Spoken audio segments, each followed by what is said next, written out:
Hello, everyone. Welcome to the fourth episode of the Harmonic Patterns Mentorship.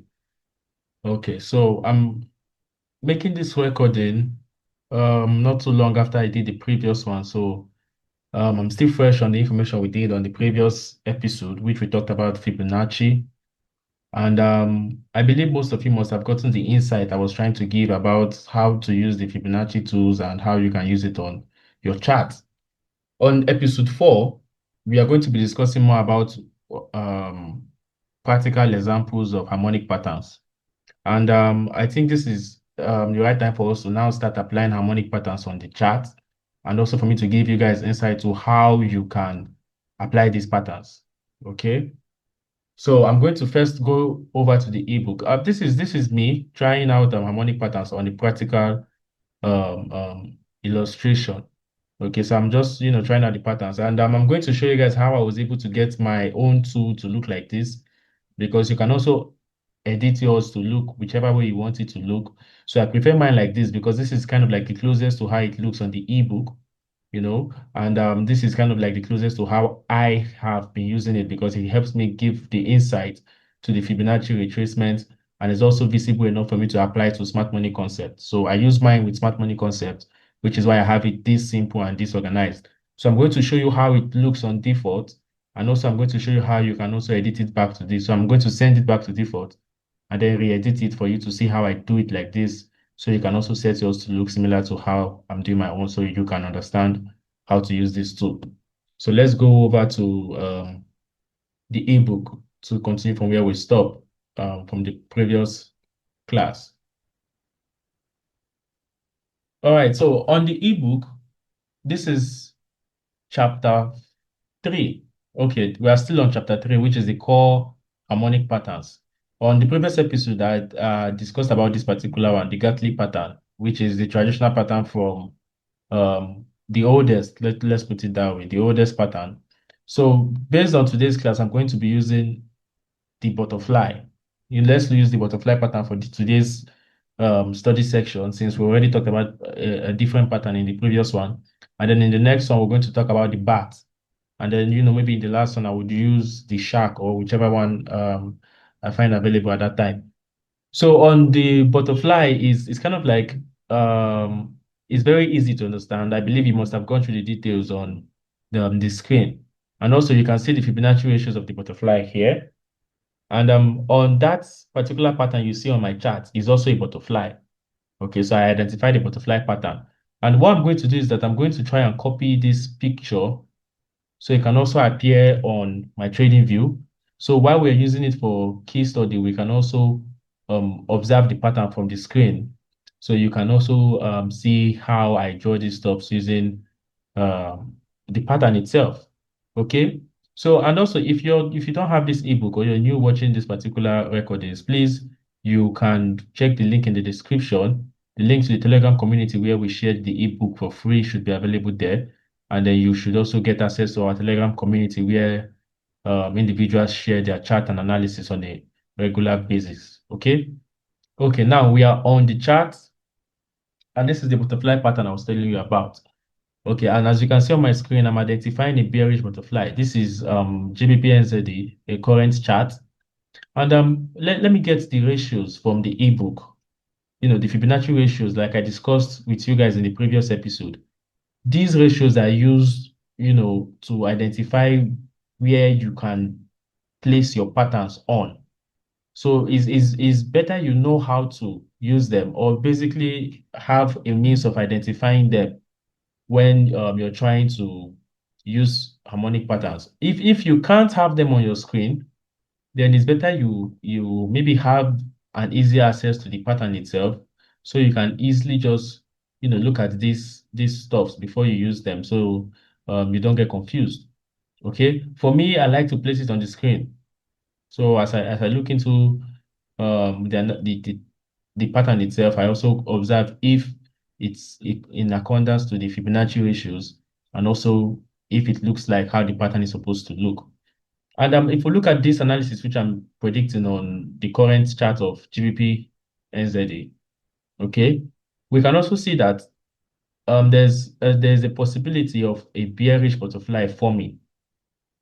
There's a possibility of a bearish butterfly forming, and price is reacting of the breaker block. While I was making this analysis, I had to point out the smart money zones as well, where these particular reactions are happening from. Okay, so according to the predictions of the butterfly, we're likely to see this bullish reaction till we get to wave D. Okay, so as you can see, wave C to D extends to 1.242%, 272, sorry.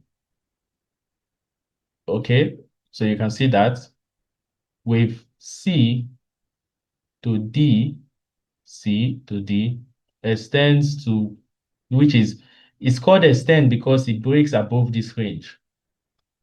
So you have the Fibonacci retracement, Fibonacci extension. So when they say wave A to B retraces into 0.78%, we're talking about A to B retracing into wave A, X to A. So this is a retracement. If you had gone above this high, it would have been called an extension. Okay, so if it's still within this range, it's retracing within the range. So they would say this would be called a retracement as well. So if B to C retraces into B to C retraces into the range of wave A to B, retraces because it doesn't go below this. So when it goes above this, it's going to be said wave C to D extends above Fibonacci level of wave X to A. So I forgot the A. Okay, so that's how you get the pattern. As you can see over here too as well, it's similar to what we have. All right. So basically what we're trying to say is that the Fibonacci ratio is the backbone of how you identify this pattern. And then looking at the formation of what's going on here, if we were to use a casual market structure, we can say, okay, this is a bullish structure.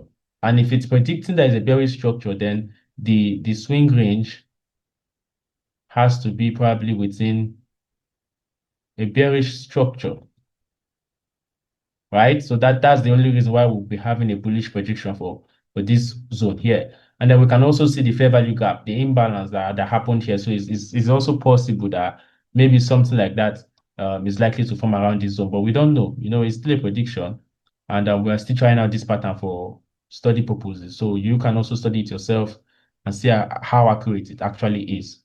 Okay, and then on the terms of and that's how simple actually. This is how simple you can have this pattern, give your prediction.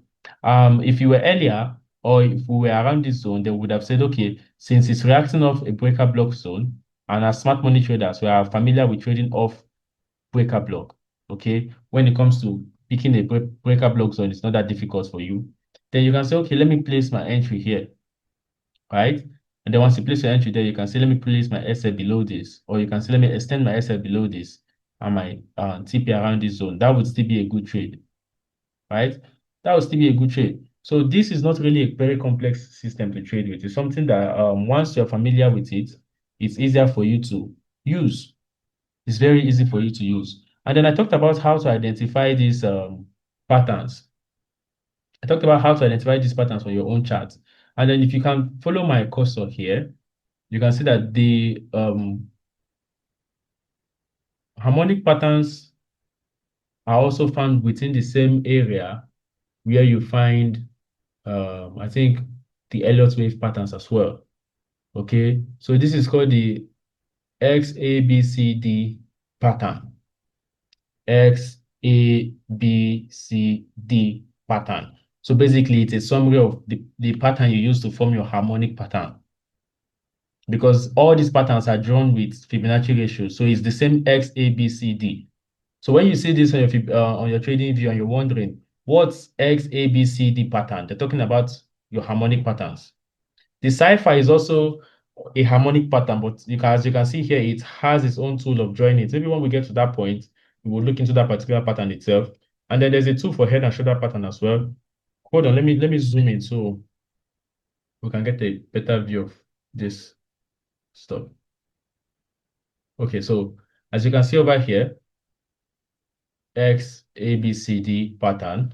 the cipher pattern, the head and shoulder pattern, the ABCD pattern. Okay, I think that's a different pattern itself. And then below we have the Elliott wave patterns. And then over here, I think we have Fibonacci ratios and all of those stuff. So it's not that difficult to find. It's not really that difficult to find. You just have to, go to patterns on your trading view and you see the XABCD.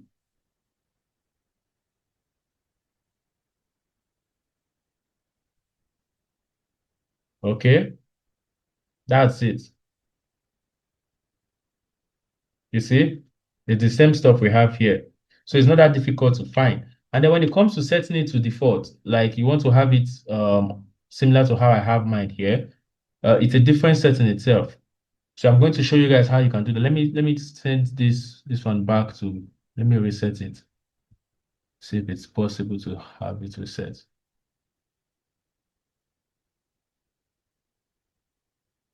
Okay. So this is it on a default setting. This is how yours would look probably when you try to open your trading view, not like mine. So you now have to now set it. Let me zoom in so you can have a better view. All right, so this is how it looks. So the Fibonacci ratios are fixed within it for it to be able to, extend it to whichever pattern you want to extend it to. So that's why I said in the beginning of the video, you should have the pattern or the Fibonacci ratio, maybe labeled out in your journal, since you're going to be using this method, and then you can now have it close to you whenever you're trying to identify these patterns themselves, because it's easier to do it that way till you can have them offhand and get them directly from your head. But for now, it's advisable that you have this pattern in front of you when you're trying to identify it. Okay, then you can see the setup here itself is not that difficult. When you want to flip the pattern, there are multiple ways you can use to change, the colors and the design within yours. For me, I think the borders were on black and then the background was on shaded red. And then I think this was also on this. Yep. Okay.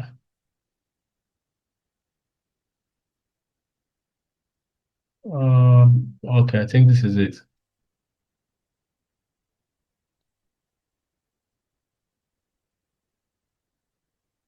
Yeah, I think I zoomed in. Let me zoom out. So it looks normal. Okay, so it's a lot smaller than um my original settings. So let me put it on this.